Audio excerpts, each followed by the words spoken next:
What if everything you've been taught about starting a business is wrong? What if the key to success isn't a perfect plan, but learning quickly from failure?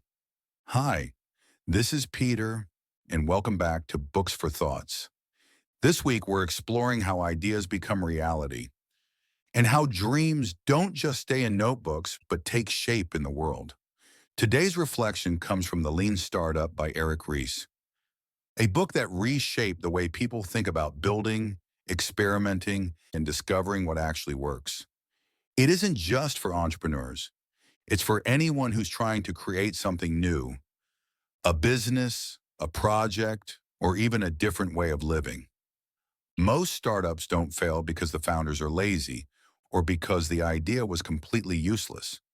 They fail because they spend years building something nobody actually wants. Think about it. A group of people pour time, energy, and resources into a perfect plan. They design, polish, and launch, only to realize customers don't care. It's like setting out to build a beautiful ship, but never checking if the waters you're sailing in are even deep enough to carry it. The Lean Startup challenges this whole approach. It says instead of betting everything on guesses, why not run small, fast experiments to test what's true? At the heart of the book is a simple but powerful cycle: building, measure, learn. You start by building something small, a prototype, a minimum version, not perfect, not polished, just enough to test the core idea. Then you measure how people actually respond, not how you hope they'll respond, but how they truly behave. And finally, you learn. You look at the data, the reactions, the feedback, and let that guide your next move. It's not about getting it right the first time. It's about shortening the distance between what you think will work and what actually does. This is where the idea of the minimum viable product, or MVP, comes in. Most of us want to wait until our idea feels perfect. We polish, tweak, and obsess, thinking if we just work hard enough, success is guaranteed. But the truth? Perfection is usually procrastination in disguise. The MVP asks, what's the smallest version of this idea I can test? Today, it could be a landing page, a single feature, even a conversation with potential customers. The goal isn't to impress, it's to learn, quickly, cheaply, honestly. Because every day you spend building in silence, without feedback, is a day you're moving blindly. Most businesses measure success with vanity metrics, website visits, social media likes, downloads. They look nice, but they don't tell you if your idea works. Validated learning flips that. It says, what experiment can I run to prove or disprove my assumptions? For example, instead of asking, do people like my app? You ask, will people pay for this feature? Instead of asking, do people enjoy the video? You ask, does this video make them want to subscribe or share? It's not about chasing approval, it's about uncovering truth. And truth, even when it's uncomfortable, is always more valuable than flattery. But what happens when the truth hurts? When the data says people don't want what you're building? This is where one of the hardest choices comes in: pivot or persevere. To persevere means you keep going, but with adjustments, refinements, persistence. To pivot means you make a fundamental shift. You admit the original direction isn't working and reorient to a new one. Sometimes close to the old idea, sometimes completely different. The key is neither option is failure. Both are signs of learning, and both move you closer to something real.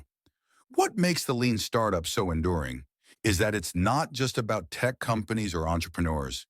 It's about how we create anything new. Launching a project at work, starting a personal side hustle, even changing habits in our own life. Because at the heart of it, the book is asking us to live experimentally, to stop waiting for perfect certainty and instead step into the unknown with curiosity, humility, and the courage to adjust as we go. And just when it feels like the message is clear, the book deepens. It explores what sustainable growth looks like, why some experiments reveal more than others, and how learning itself can be the truest measure of progress. One of the most powerful ideas Ries shares is that growth doesn't happen by accident. It follows specific patterns, what he calls engines of growth. There's the sticky engine, where you grow by keeping customers so satisfied that they naturally stick around, reducing the need for constant new acquisition. There's the viral engine, where growth happens because every user brings in another user, not by force, but because the product is so naturally shareable. It spreads like wildfire. And there's the paid engine, where growth is driven by direct investment in ads, marketing, and sales. The key isn't choosing one forever. It's knowing which engine is really driving your growth and doubling down on what works instead of wasting energy everywhere at once. But here's the problem. Traditional accounting doesn't measure innovation well. You can't look at profits and losses in the early stages of an idea. If you did, every startup would look like a failure. That's why Ries introduces innovation accounting. It's a way to measure learning and progress when the usual financial metrics don't make sense. Instead of asking, how much money did we make this quarter? You ask, what assumptions have we tested? What have we learned about our customers? What's our next experiment? It reframes success from being about short-term profit to being about long-term discovery. Because when you're innovating, the biggest risk isn't losing money, it's wasting years building something irrelevant. The lean startup isn't just a set of tactics, it's a culture, a mindset shift. It's about creating environments where testing and learning are valued over pretending to know everything. Think about how many workplaces reward confidence over curiosity, certainty over honesty. But in reality, the people who admit, I don't know, let's test it, are often the ones moving the fastest. Ries argues that organizations, whether startups, corporations, or even nonprofits, need to normalize experimentation, not as a one-time phase, but as a way of working, a way of thinking. Because when failure is reframed as feedback, the fear of failure loses its grip, and that freedom makes room for true innovation. There's a difference between hype and sustainability. Anyone can create a temporary spike, a viral campaign, a big launch, a wave of attention that comes and goes. But sustainable growth is slower, deeper, more resilient. It comes from building trust, from refining your product again and again, and from aligning your idea with real human needs. This is why Ries emphasizes sustainable success is rarely glamorous at first. It looks like a cycle of testing, failing, adjusting, over and over, until suddenly one day the flywheel has built enough momentum that it carries itself forward. What I love about this book is that beneath all the frameworks and strategies, there's a deeply human message. It's a reminder that innovation isn't about being the smartest person in the room or predicting the future with perfect clarity. It's about listening.